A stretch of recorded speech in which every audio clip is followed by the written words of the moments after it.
What if you stood alone, against an emperor, an empire, and even your own church? What if your only crime was defending the truth?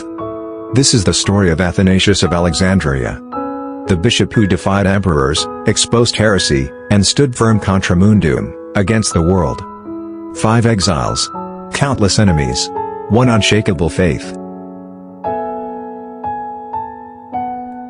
Born around 296 AD in Alexandria, Athanasius grew up in a world on fire with philosophy, paganism, and new Christian hope.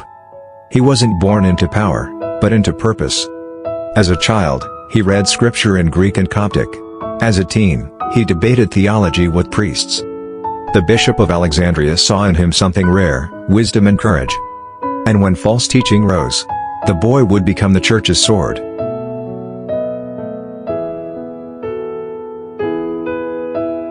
Arius, a priest in Alexandria, began preaching a new idea: that Jesus was not eternal, not truly God, but created, like angels, or men. His words infected the church like wildfire.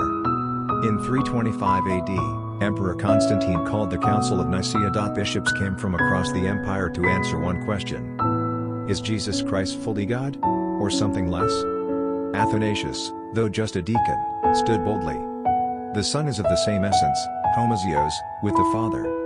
His voice was clear, and history would never be the same.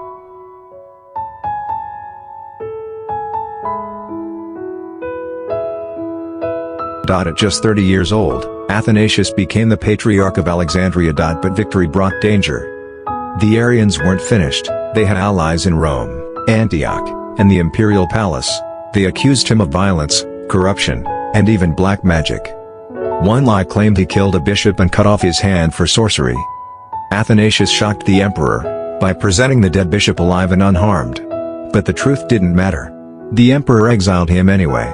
This would be the first of 5 exiles. A war of lies. A war of endurance.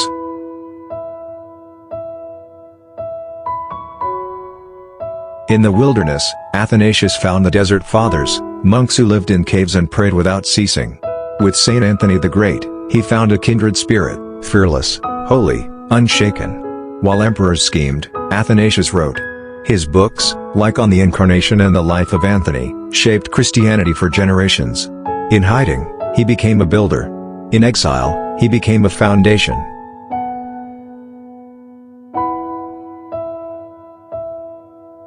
After decades of conflict, Athanasius finally returned home, for the last time. He was older now, gray-bearded, but still burning with truth. No emperor could break him. No lie could erase him. He rebuilt the Church of Alexandria. He trained faithful bishops. He preserved the Nicene faith. When he died in 373 AD, the church mourned. But heaven rejoiced. His books were copied across continents. His words echoed through centuries. And in the Oriental Orthodox Church, he is remembered not as a rebel, but as a pillar of the true faith.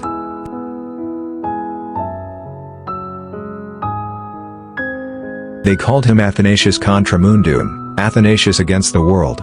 But maybe it was the world that stood against the truth. And Athanasius? He stood with God. His words still thunder today: if the world is against the truth, then I am against the world. And that is why his name has never faded.